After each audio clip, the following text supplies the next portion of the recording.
time for Tycoons of Small Biz, the program that spotlights the true backbone of the American economy, the true tycoons of business in America, the owners, founders, and CEOs of small businesses.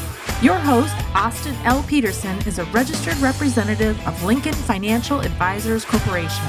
Securities and investment advisory services offered through Lincoln Financial Advisories Corporation, a broker-dealer member SIPC and registered investment advisor. Backbone Financial, the show's sponsor, is a marketing name for business conducted through Lincoln Financial Advisors Corporation. The views expressed by Mr. Peterson are not necessarily the views of Lincoln Financial Advisors. Now let's lean in as Austin connects with this week's Tycoons. Good afternoon. After that intro, you may think the show is over already, but we're just beginning. So today, the first episode of Tycoons of Small Biz, I'm going to give you a little bit of background. You may think that the program launched today because President Trump's in town and he's the guest for today, but I did have that option and chose to go with Joel and Josh Zolin instead of Windy City Equipment here in Gilbert, Arizona. And they are true tycoons of small biz, which is why I invited them in today and wanted to have them have an opportunity to tell their story. So we're going to start with Joel, actually, and Joel is the father, Josh is the son. Joel's going to tell us what made him get into business himself, or what made you open your own business way back when.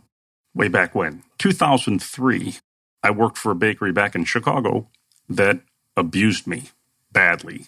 100 hours a week on salary, that type of thing. Went back to school for my refrigeration certifications and all that other fun stuff. And the very first thing the instructor said, if anybody wants to have their own business, I suggest either Arizona or Nevada. So I got a $300 bonus for working all that time, and I quit my job. And my wife at the time said, "Where do you want to go?" I said, "Let's go to Arizona." Came out that weekend, bought a house, and here I am. Been here ever since. Been here ever since. Any regrets in starting the business then? Oh, no. No, not at all. No, best thing I ever did. My stepdad actually told me I was making a big mistake. Yeah. Interesting. He said I was too young to move to Arizona, and what if it doesn't work? What if it doesn't? What are you going to do? And I said, failure is not an option. I mean, it's, he said, "Do you have to buy a house right away?" I said, "Yeah, it's cheap." So bought a house, started a company, had $60,000, $80,000 in credit card debt from it. But that's what happens. You just keep pushing forward. And 17 years later, it's a multi-million-dollar business, and have my family working with me. What else could be better than that? Yeah, truly the American dream, right? Yes. And so many small business owners, when they start out, it's a similar story, right? It's they're just tired of working for somebody else, or they look at it and think, maybe I can do this a little bit better, or it's something else that spurs that, right? And for you felt like you were taken advantage of, and absolutely, yeah, absolutely. And I knew there was something more. I think I invented the concept of wanting more. Yeah. So. Well, and it is hilarious to me that your father-in-law, you said, who I would assume... it was my stepfather. Oh, stepfather. Yeah. I'm sorry. So stepfather, who I would assume was also from the Midwest and thinks that everybody that lives in Arizona is 80 or older, right? Pretty much. Pretty much. And so you were too young to move to Arizona. Arizona. Yeah, exactly. You come here to party at Arizona State, right, which everybody thinks it's just a party school, and then you move back to where you were from. So, right. Well, that's interesting. So what would you say was the hardest part of the early days in the business? Working. I mean, it was just hard work every day, knocking on doors. We didn't have a single customer. So our son, my younger son, not Josh, but my other son was in school. My wife at the time would hand out flyers, and I was knocking on doors. And I'm a talker. So you start meeting people, a lot of people from Chicago. Yeah. So we named the business Windy City, which opened up doors. Didn't know how to charge, didn't know any of that. So you learn as you go. You meet people along the way, and before you know it, you pick up a job for a couple $100. You pick up, So it was tough, but it was worth it. Yeah. So tell us the story about the first job. Actually, you've told me a couple of different times versions of that story, and somebody needed their oven fixed. Yeah, I was working for another company that I couldn't make any money at. The way that they paid people was just not normal. It was called ticket time, and it was just very difficult to make money. So I had met a guy, And he said, I understand you can fix ovens. I said, I can. And he said, can you fix mine? I made more money on that one job than I had in the last 2 weeks working for this company. I called my wife. I said, I'm quitting my job. She said, what are you going to do? I said, we're going to start a company.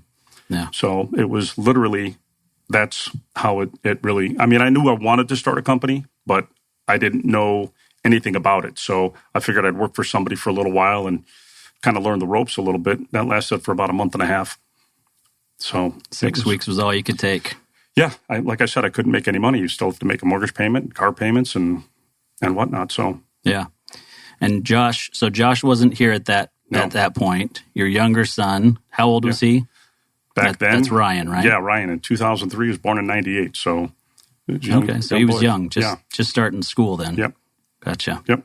So I mean, we had a plan. I was gonna, work for this other company and then eventually start a company. My wife was going to work. They had all day kindergarten out here, not at his school. And I didn't feel comfortable with him taking a bus to another school. We didn't know anybody out here. So, while he was in kindergarten, then my wife didn't work after that. So made things a little bit tougher, but you figure it out. Yeah. So Josh, how old were you then and what were you up to at that point? Oh, at that time, that was, what did we say, 2005? 2003. 2003. Oh, that was 2003. 2003, I was still in high school back in Kenosha. Gotcha. Kenosha, Wisconsin. So, he had moved out west, once he got that recommendation from his instructor at the trade school, which was awesome. I supported the decision, even though I was still stuck back in the cold weather. And then after that, my path was always, we've had conversations about this. My path was laid out. I knew what I was going to be when I was, ever since I was a kid. I was going to be a stuntman. Yeah. And everybody in my family, including my dad here, he doesn't often talk about it unless you bring up an actor that he stumbled for. But he was also in the business. So I pursued the family footsteps. I moved out to California to be a stuntman in the film industry right after high school. Did that for a while and frankly just got tired of getting beat up, and I kind of always had that entrepreneurial spirit in me, and I didn't want to be that crash dummy for, somebody who was deemed more important than I was. So I didn't know what I was going to do after I decided, that probably wasn't my future. So, and truth be told, I didn't know what he did for a living.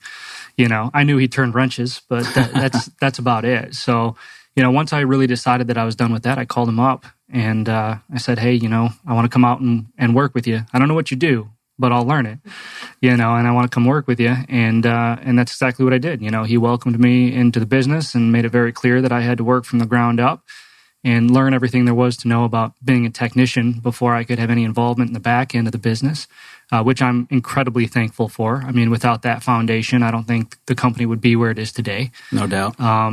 That's kind of around that time how I got here. So that was 2008? That was, yeah. So 2004, I graduated high school. 2005, I moved out to California. Then it was 2008, Yep. I moved out here. Okay. Yeah.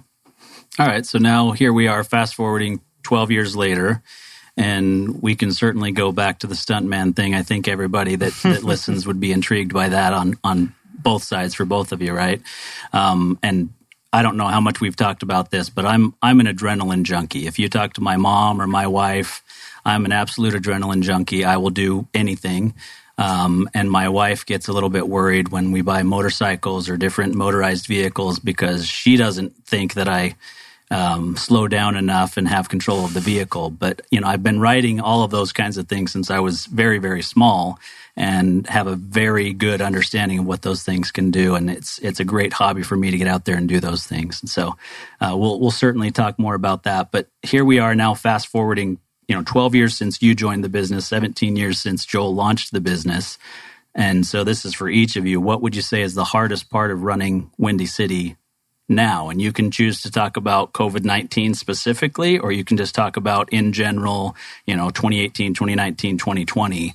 But would love to get your perspective on that, and hopefully our listeners, can commiserate a little bit with you. I would say, I cash flow for me. I mean, that's what I deal with every day. It's knock on wood if there's wood around here. We do very well, but it's still always a concern of mine. It's you have to stay on top of it all the time. For situations like this with COVID-19 that hit, we were in a a very strong position to continue working. So I told Josh when he told me, I think it was probably 2009, if you don't want to work on your hands and knees ever again, we're going to have to hire employees. I said, you deal with them because I'll kill them all. And they're listening, by the way. That's okay. But, and that was pretty much the deal we made. And it was, I'm just very old school and I want things done a certain way. And finding people to have the same mindset, Josh being younger and, more hip, I guess you would say, more in with the times. He was able to handle that. Yeah. All right. So cash flow, which you handle the finances for the business, so that's an obvious choice for you. Yeah. But I think it's probably deeper than that, and it's the fact that you started it with nothing. Right. And so it was a shoestring budget then. It was just about making enough money to cover your mortgage and so forth. And so many entrepreneurs continue to be that way the rest of their lives. And it's actually one of those things that makes them the most successful. That makes sense. I never thought about it that way. Yeah. So it's, but yeah, it's, where you started, I don't want to go back there. That's for sure. But that's pretty much the toughest thing. It's, I'm at the office every day. All my friends work with us. So it's, what am I going to do? I'm not going to retire and hang up on myself with the dogs, although they'd probably like that. So it's, I go to work every day. Yeah.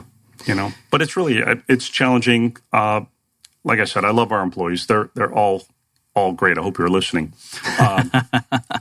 Yeah. So, but they really are. We treat it like a big family. We have their backs. We know everything about them, their kids, their families. We try and be very much involved with their lives as well. Yeah. And I can certainly attest to that. We've known each other probably about a year by now, and I've spent a fair amount of time in the office, and you can tell that everybody gets along. You enjoy working with these people. Mm-hmm. They respect you. You respect them. And it really is a family-run business, even though it's, you two are the family members, but it truly is a family-run business. And there's some, friends from high school that Josh had that work for you now. And so, everything that you guys do to make that a family culture, I think is super important. But, just to kind of drill down on that cash flow thing, I've been doing this for 20 years. I work with business owners almost exclusively. And a big issue that I see frequently with business owners is that they do lose track of those finances when things start to go well, right? And so sales are good and they just think, well, everything's going to be great, but they're not watching those books as closely as I know you watch those books, and that gets them in trouble. Yeah, I could see that. We hired a person to kind of take over my job a little bit, and it was horrible. It was horrible. It took a lot of phone calls and to make things right, and very costly. So it's just easier if I do it. I'm comfortable with it, and it's our money, and I want to make sure that there's, we like to give bonuses to the guys, and the money has to be there for that. Sure. And the average, we've learned this through COVID-19. It's all over the news now, but the average small business in this country has less than 30 days worth of cash flow. And so when something like this happens, it affects small businesses in a big way. Yeah. Right. And the whole reason I decided to launch this program and launch it now is exactly that. I don't think that small businesses get enough credit for what we do for this economy. Right? 99% of businesses in America are small businesses. 57%, depending on which statistic you look at, of the population in the United States is employed by a small business. Right? So there are large corporations. Everybody knows the Facebooks, the Googles, the Amazons, all that. But this economy really runs on your backs, right? And my back. We're all small business owners in this room. And what we do matters to the economy, right? Small business is big business. And so if without people like you who are willing to get up and to do whatever you need to do to make sure that this business continues to run and people stay employed and continue to take care of their families and pay their mortgages and do those sorts of things, our economy doesn't run. Very true. Yeah.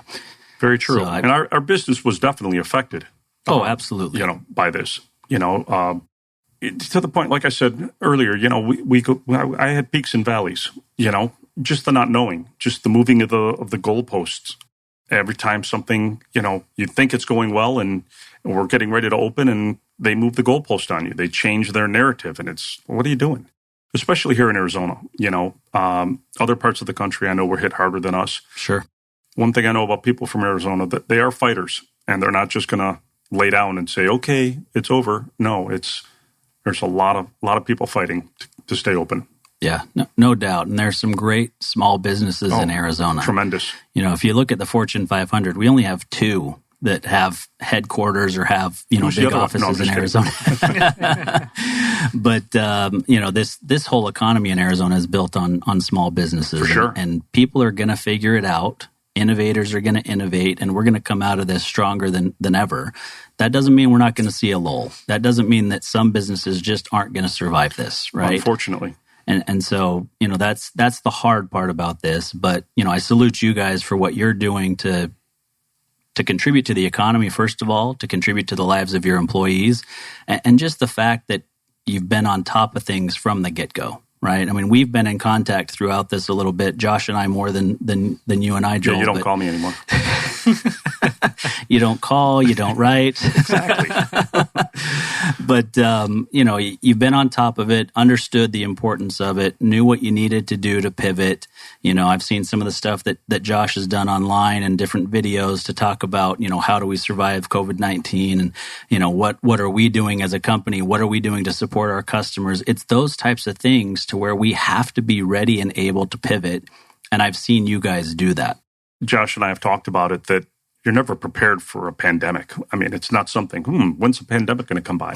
Right. But it's our everyday, how we do things on a daily basis that allowed us to I don't want to say thrive, but to continue to do pretty well during this.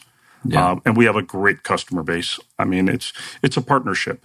And from day one, when I started the company, it's easy to say I can get rich quick and get out of here, but you build relationships and you build partnerships, and that's what the whole premise of everything that we do. And it's the same thing today, and even with our employees. I mean, they stuck with us, even when we had to cut hours because the work wasn't there.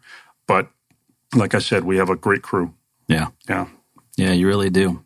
So, Josh, let's turn to you, and your answer, I'm guessing, is probably a little bit different on what the hardest part of running the business is for you today. Your dad handles the books and the payroll and those sorts of things, and so maybe not payroll. Let's not get carried away here.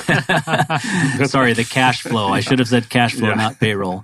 And so maybe that takes that worry off of your plate a little bit. I'm sure you still worry about it and think about it, but what specifically is the hardest part of running the business today for you? Talent. And that's nothing against the team that we have. We have the best team in the world, and I think they set the bar for the talent that we expect to come into the company. We have such a great team, as my dad said, that, whenever we look to bring somebody new on, it's very difficult because, our current crew, it really expects us to bring somebody on with, that will improve the team. If any of them see that we bring somebody on that doesn't improve the team, they let us know. And when we're talking about the type of skilled trade that we perform, the pool of talent is very slim. It's not easy to find somebody who can have all the skills that we're asking them to have and the character to match. And I know that the same could be said for several different industries. So my perspective, obviously, is only from our own.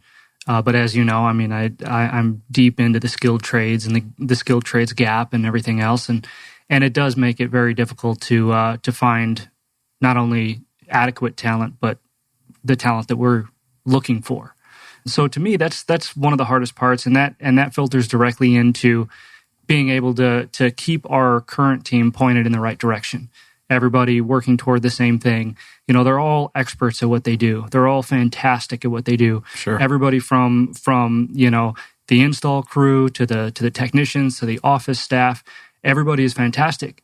And that means that everybody kind of does things their own way, which is fine, and I encourage that because that's how everybody in the company learns and grows. But it's also hard to kind of keep that car in the lane, you know what I mean, when everybody kind of does things their own way. So, part of my job is to make sure that everybody keeps moving in the same direction and as efficiently as possible. And so that That to me has proven pretty difficult as we grow, because you're talking about intangible things. You're talking about, being able to keep our reputation intact. And that's not just the quality in which we perform our work, right? But how we communicate it. And because in this business, it's, everybody is everywhere but the office. We've got field technicians in Houston and Tucson and all around the streets of Phoenix. We've got offices in Tucson. We've got an office in Houston. And so to keep everybody internally connected is very difficult. And then you have to add that element of connecting externally as well with our customers. So that's led us to find innovative ways to keep that communication in order. So that's probably the most difficult part of what I do. Yeah. Well, I think, that you hit on another big one that's true in most businesses, right? When you go through this growth phase, because early on, Joel was the face of the company. He was the only face of the company. He's the guy who's there meeting with the customer. He trusts what he's portraying to this customer. And now you've got a big crew. Tell us how many employees you have today. 40. Yeah. So, about 40 employees, and I'll bet 25 of them or so are customer facing, maybe all of them in some way, shape, or form, but 25 of them may be the technicians that are there, on the ground meeting with the customers, and they are the face of Windy City. And you've got to trust that they're portraying what you want to be portrayed as the owners of Windy City, right?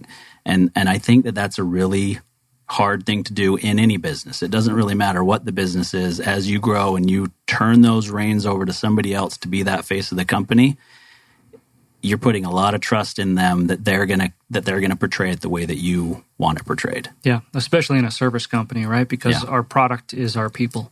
Yeah, absolutely. Yeah, you're not. I mean, I know you guys sell things from time to time, but you're typically selling a service, not a product. And so it's not about the product standing up. It's about the service standing up, showing up when you're supposed to, showing up on time, providing a good service, providing good customer service and interacting the right way. Those things are very difficult and certainly are not seen as typical for the skilled trades, right? And so I think it's a tough thing for you guys to do specifically. And so I'm going to ask you, Josh, to tell us a little bit more about what you're doing to push skilled trades even more in this economy. And I'll preface that with something I heard on the radio this morning, where they're talking about colleges reopening in the fall, and are they going to reopen? Will they have actual classes in person? How many freshmen are going to defer for a year? How many of them may not ever go to college at all? And is that a good thing or a bad thing? So I'll tee that up for you and let you talk a little bit about what you're doing with Blue is the New White and the book and the podcast. You know what I like to talk about, don't you, Austin? Yeah, absolutely. So for those of you that don't know, I authored a book last year called Blue is the New White that focuses on this very topic, the skilled trades. And actually, in the midst of this COVID crisis that we've had, it actually brought to light how essential, skilled trades workers actually are. Because even though there are a lot of industries that had to lay off plenty of employees, and some of them being in the skilled trades as well, they're still deemed an essential business, most of them. I'm a huge advocate, as you know, for the opportunities that are available in the skilled trades that people just don't realize. I had mentioned earlier that I didn't know what my dad did for a living, before I came out here and started working with him. And I think that's kind of reflective of everybody. I shouldn't say everybody, but most people in high school. Most people in high school don't know what a plumber really does. Most people in high school don't know what an HVAC technician actually is. Yeah.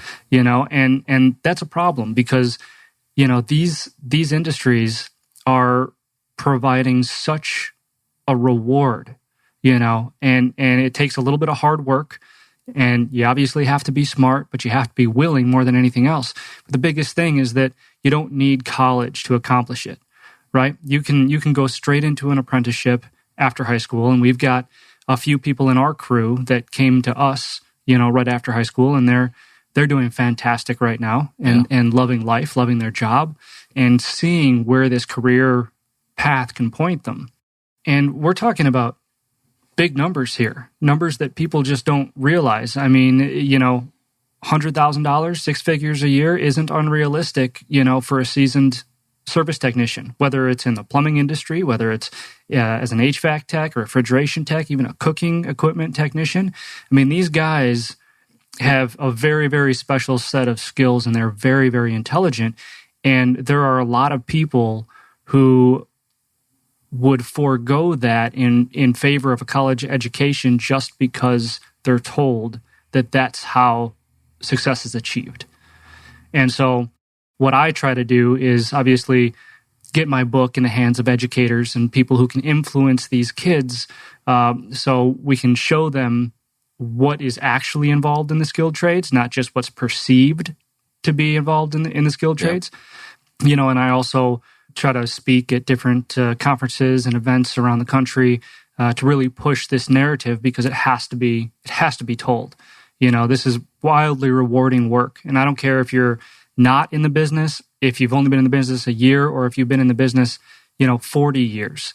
It is absolutely rewarding work. It can lead to just so much success. Yeah, no, there's no doubt. And we've talked a little bit about this before, but I grew up in a family of skilled tradesmen.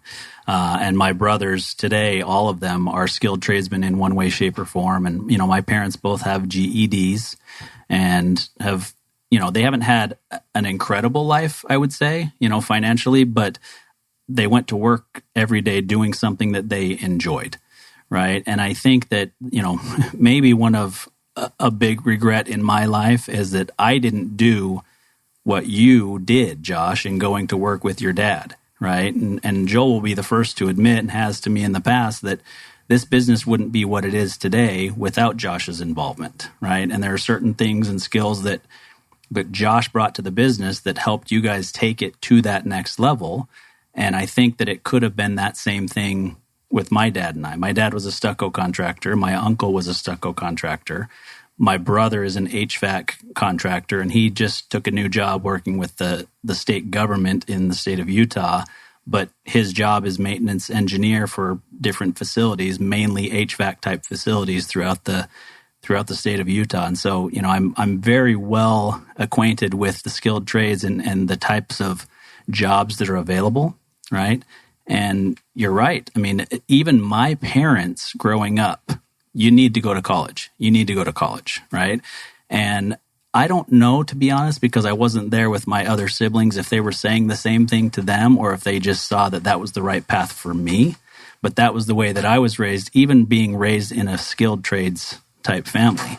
And I think that we just push this college thing and think, AI and IT and all this is gonna work for everybody, and there's gonna be a job for everybody. But we still need people to plumb our houses. We still need people to take care of the HVAC systems. We still need somebody to pick up our trash. I mean, all of these skilled trades, whatever it is, they're so needed in our economy and always will be. I don't see any reason that those skilled trades ever go away. And a lot of kids just aren't cut out for college. It's not the right path for them. It doesn't mean that they're not smart, because they are very smart. They just learn differently potentially, or they have an interest in doing things that aren't college related, right? And so I think that what you're doing there is fantastic. I think it is something that needs to be in the school systems, and parents and teachers and administrators need to know that there are other alternatives, right? College is not the right decision for every kid out there, for sure. Right. And to get to the heart of what somebody actually makes them happy, right? Because look, I'll be the first to tell you, Dad, I love you, but I hate fixing fryers. I hate it, and because there's nothing fun about, flopping around in a puddle full of grease and doing any of that. But the satisfaction comes from somewhere else, right? The satisfaction comes from the look on the customer's face when you finally get them up and running. It comes from, walking into a place where something is completely lifeless and you breathe life into it, whether it's a fryer or an oven, an HVAC unit, whatever it is, those are the passions. And then my biggest thing, obviously, is building something bigger than myself and that bigger than all of us in the company, which is the company, and so many opportunities have come from a career that started fixing fryers. or just turning wrenches or laying pipe or whatever it may be. The opportunities are just endless, and it depends on how you look at it. We're just not taught how to look at it. Yeah. Or to look at it.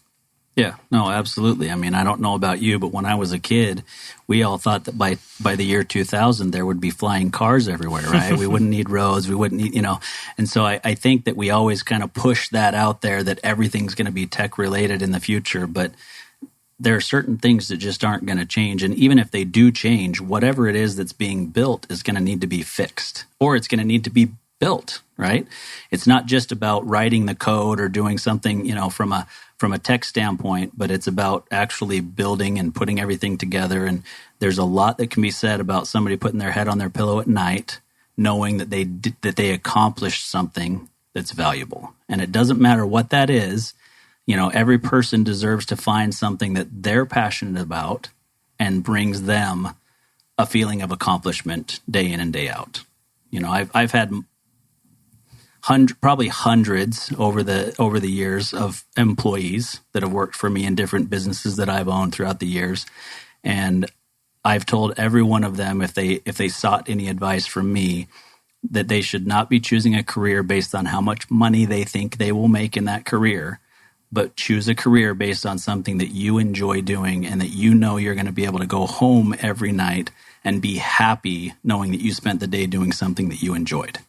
And I think that that's just, it's overlooked. I have a lot of friends who are very unhappy attorneys, right?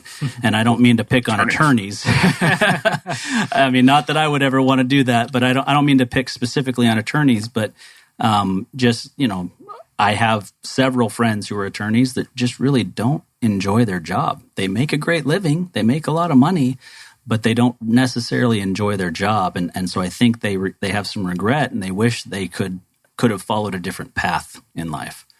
And that's really what you're trying to do with Blue is the New White, which I think is tremendous. Thank you. So, yeah, so I'll just put the commercial out there. I mean, Blue is the New White podcast and book. You can find it on Amazon. You can tell us wherever else we can find it. The book is on Amazon. Audiobook actually drops on May 15th. So awesome. Keep an eye out for that. And then the podcast can be found anywhere the podcasts can be found. Spotify, iTunes, all that fun stuff. Great. All right. So next question, I'm going to start with Joel, and maybe we'll see if we have a different answer from Josh or not. But what would you say makes Windy City so successful? You guys are on the Inc. 5000 list, which is awesome, by the way.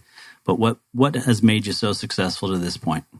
I would have to say probably the relationships that we've built with our customers, with our employees. How to put it into words? Luck. I'm not going to say that there's not luck involved. In 2003, the timing, I believe timing is everything. It was the right time to come out here. There were thousands of companies doing refrigeration, but maybe 10 that could fix ovens commercially. So I think timing, and then just still believing in a handshake, still believing in one-on-one relationships with customers. When I was out in the field, any customer I would go to, I knew their kids, I knew what sports they were involved in, I knew what sports teams they liked. There was a connection there. And it wasn't just, here's the guy to come fix my oven. Joel's coming, and we'd have conversations. And it was building those relationships, I think, was a big part of it. Yeah. We still have quite a few of our customers that we started with, So for 17 years to keep customers you're doing something right. Yeah, no doubt about it. And I'll probably get this wrong, but I think it was Benjamin Franklin that said, the harder I work, the luckier I get. I don't know if he said that or not, but it's true. Yeah. But, I mean, there's a lot of truth to that, right? I mean, the more effort you put into something, the luckier you're going to get. Because there is some luck involved. There always is. There's no question. I tell everybody all the time, I'm the luckiest guy in the world. I mean, I get to work with my kid. I work with both my boys, in different aspects. But it's a blessing every day. I wake up, I don't say, oh, I have to go to work today. I get to go to work today. Yeah. And that's a big mindset. It's a different mindset. And we try and portray that with our staff. I keep telling our staff all the time, I want everybody to be rich. And when they say, well, if I'm rich, I don't have to work with you anymore. I said, yeah, but it's not that you have to work. It's I want you to want to work here. You choose to come to work here. And they look at me and they're like, yeah, that makes sense. And because we've got some guys that do very, very well, and they enjoy coming to work every day. Yeah. Yeah, and that's a big deal, right? I mean, you're going to work not because you need the paycheck, but you're going to work because you want to be there. Yeah. Right? And the other thing that you kind of hit on is, my personal belief, and one of the reasons I come up with this title for the podcast is Tycoons of Small Biz. The difference between a tycoon and somebody who just is getting into business is the fact that they are unwilling to quit, unwilling to fail. That doesn't mean that there aren't failures along the way, because every one of us have failures along the way, right? But it's being unwilling to quit and to let those failures stop us from continuing. The failures don't define us. Yeah. That's for sure. Yeah, no doubt about it. Getting back up does. That's right. That's right. That's right. So, Josh, what about you? What do you think, besides the relationships that your dad mentioned and some luck, what do you think makes Windy City so successful today? I'm gonna have to give the hats off to the team again. I mean, it's fascinating what we can all accomplish. Everybody within the Windy City organization. It's fascinating what each and every one of them brings to the table, the drive that each and every one of them shows, and really what everybody's willing to contribute to the company. That's what I look at, and that's really what makes our company successful. And I say that above and beyond the customer relationships, which are also, like my dad touched on, which are also completely vital, and I can contribute a lot of our success to those relationships as well. But you know what? To be perfectly honest, we have relationships. I have relationships that I've nurtured. My dad has relationships that he's nurtured, and a lot of people on our team have relationships that they have nurtured as well. Yeah. And each one nurtures their relationships in different ways. And so I have to attest to the team that they are why we are so successful. Just unbelievable what they do for the company. Yeah. And the people that I've met at the company are fantastic, right? I haven't met anybody who doesn't have a great attitude and isn't, you walk in the doors at Windy City and welcome to Windy City. Everybody just, says they greet you. They're very upbeat. Everybody's nice. I hope Charlie's listening.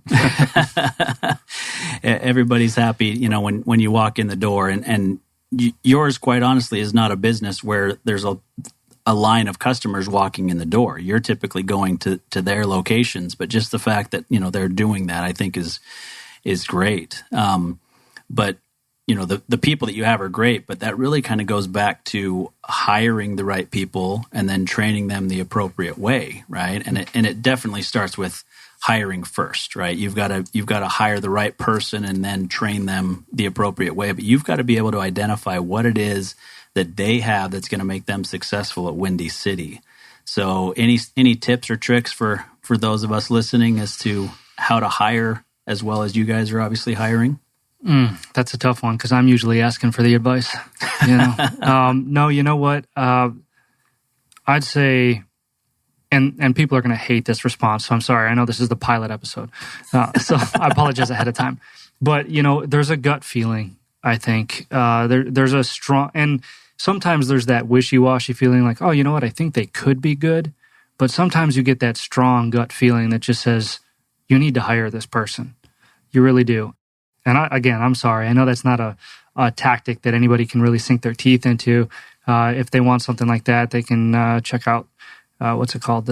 It's personality index or something like that. I just heard about. I heard good things about that. We haven't actually tried it yet, but it's the feeling you get, and I think through the relationships that we've developed over the years, we kind of have developed a sense for it. You shake somebody's hand, you look them in the eye, you have a genuine conversation with them. And a lot of times, you just know if they're going to be a good fit or if they're not. And sometimes you will have to, proceed without knowing because, you won't be able to tell on that first impression. But it really boils down to a gut feeling and the comfortability between both of you in the interview process and everything else. Sure.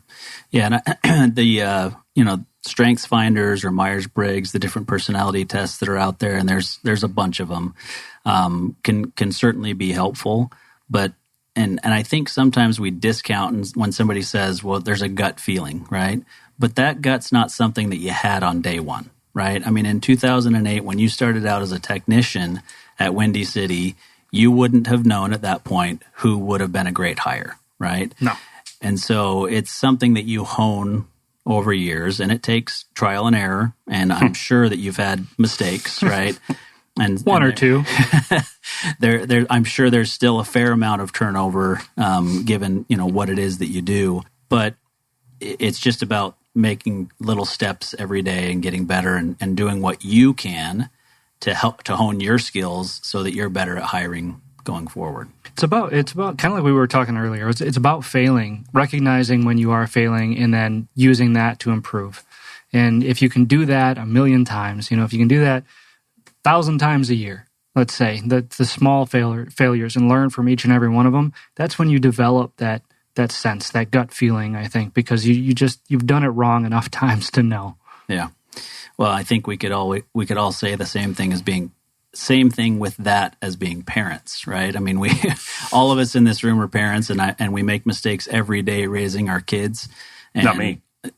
Oh, Josh, can you confirm that? Yeah, confirmed. I'm good with smart it. Man. Smart man. Yeah. So, I mean, we're always making mistakes, and we just, we do the best that we can every day. There's not a business owner out there that is perfect, right? There's nobody out there that's making the right decisions every day. I think Warren Buffett this week even said that nobody should be worried about him eventually retiring or stepping away because his successor is better than he is, right? And so, we all, none of us are perfect, and Warren Buffett makes mistakes on his investments, by the way, as well. And so, we're certainly making mistakes along the way. So, 2003, not to date you, Joel, but you were younger then than you are today. And so I'm going to ask each of you for some advice you'd give today to young entrepreneurs, people who are considering getting into business for themselves, and what kind of advice would you have? So we'll start with Joel and then let Josh pipe in as well. Follow your gut. I mean, it really, if you have it in you to want to be an entrepreneur, to want to work for yourself, do it. Do it. But you have to understand that you are going to be making sacrifices. I don't care who you are, or what you have, how much money is behind you. It doesn't matter. You're going to be making sacrifices, whether it's time with your family, to succeed. You have to be willing to give it all. I've known quite a few people that, well, I'm going to start my company, but I'm still going to get my 3 weeks off for here, and I'm going to go hunting for here, and good luck with that one. Because if you're not there to do the job, somebody else will be there to do it. So, but follow your gut, jump in with both feet, and just don't have, people say, well, you should have something to fall back on. I never thought of having something to fall back on. It's not what you do. You want to fall forward. You want to keep moving forward. And we say that all the time with Windy City. We keep moving forward. That's what we do. I would say I would encourage it. My younger son didn't want to go to college. I didn't want to pay for it either. I shouldn't say that. I was totally for education. I'm a big advocate of education, but not necessarily college. If he wanted to be a doctor or a lawyer or something you need a degree for, sure, I'm all for it. But he wanted to be a realtor. So he's now 22 and jumped in with both feet. He's doing extremely well, but he's got us to ask questions, which he does a lot. But he's actually doing really well. But I would say to anybody, jump in with both feet. Don't look back. Don't listen to the naysayers, because they are all, I've had conversations with both Josh and Ryan that as you start seeing success, you're going to start losing friends. They're not going to understand your drive. They're not going to understand what your end game is. And it's out there. It happened with me. It happened with, I'm sure it's happened to you, Josh. It's happened to Ryan. I know that. And it's not that you're better than anybody else. It's not about that. It's you have your motivations. They don't understand it. Well, I'm going to go out drinking this weekend. Well, that's great. I have to work. So you just have to stay true to who you are. And if you want it, it'll be there.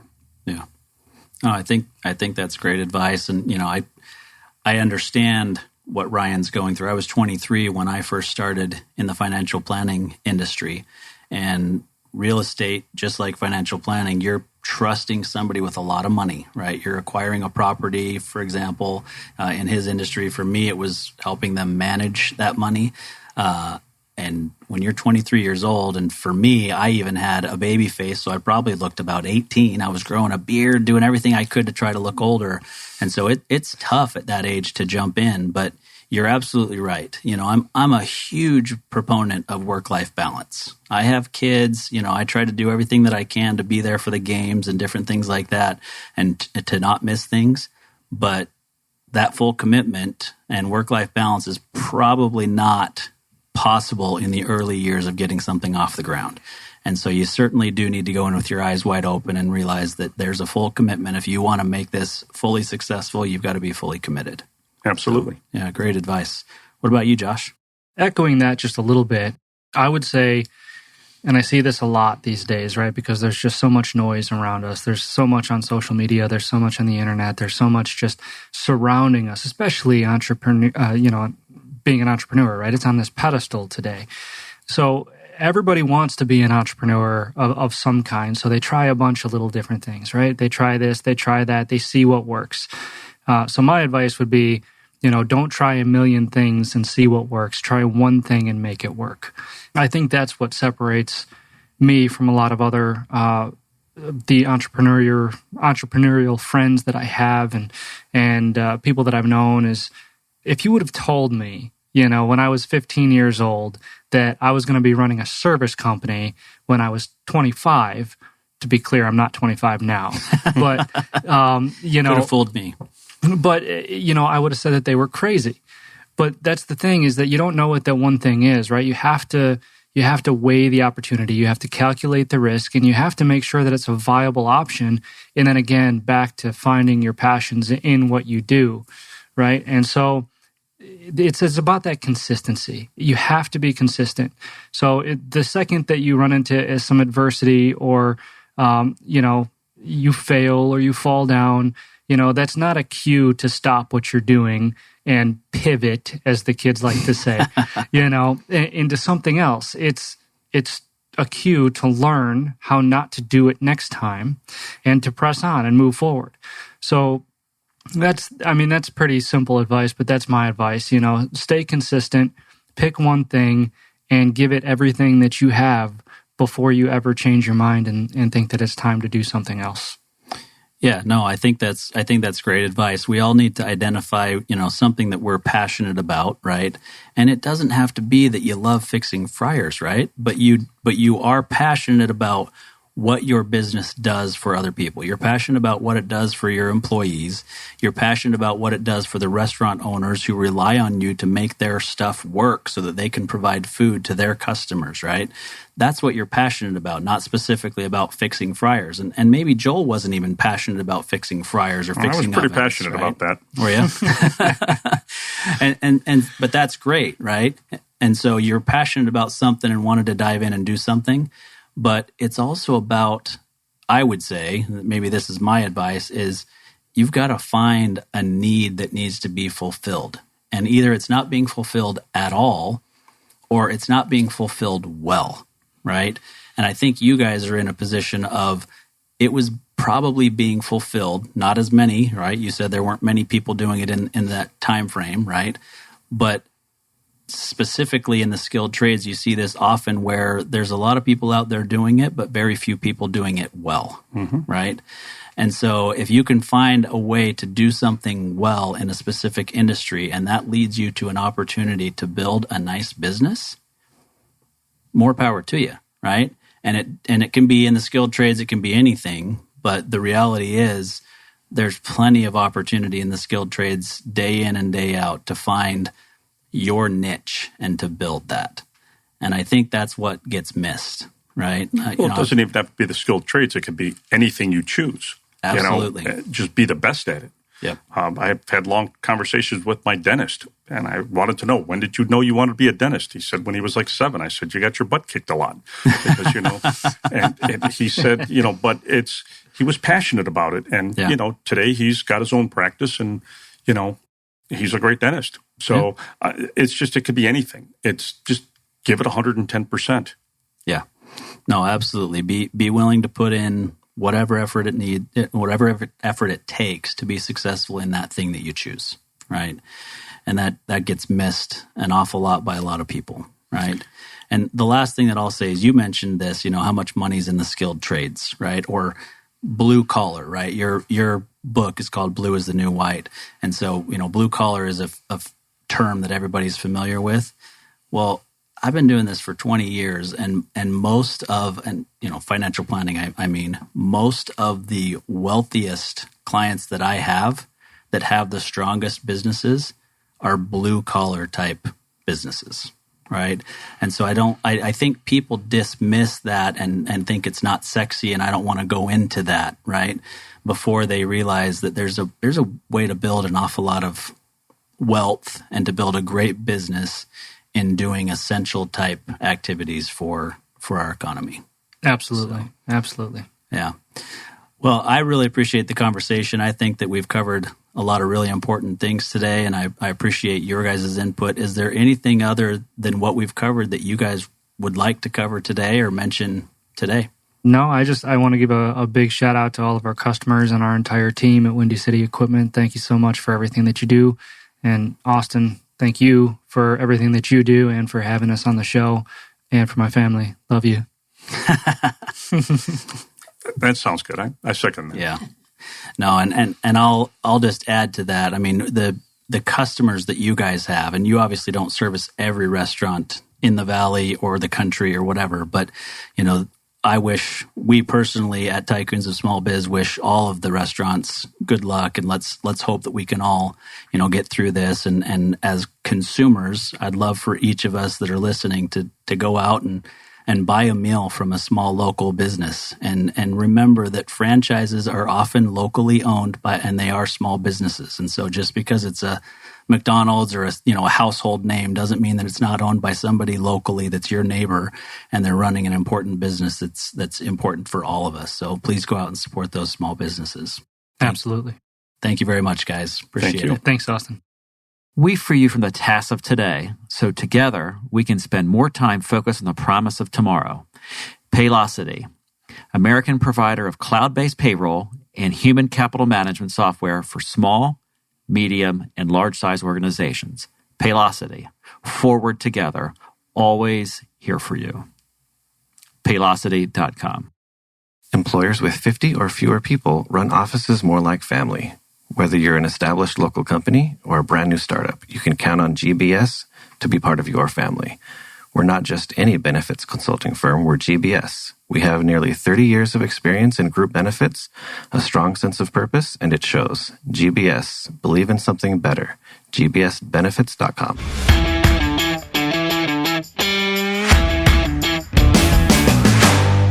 You've been listening to Tycoons of Small Biz, proudly hosted by Austin Peterson, a certified financial planner professional with our sponsor, Backbone Financial, a comprehensive financial planning practice specializing in financial, estate, and succession planning for small business owners.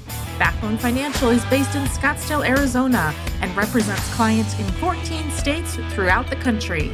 Join Austin and the featured Tycoons live every Tuesday at 1 p.m. right here on Business Radio X and your favorite podcast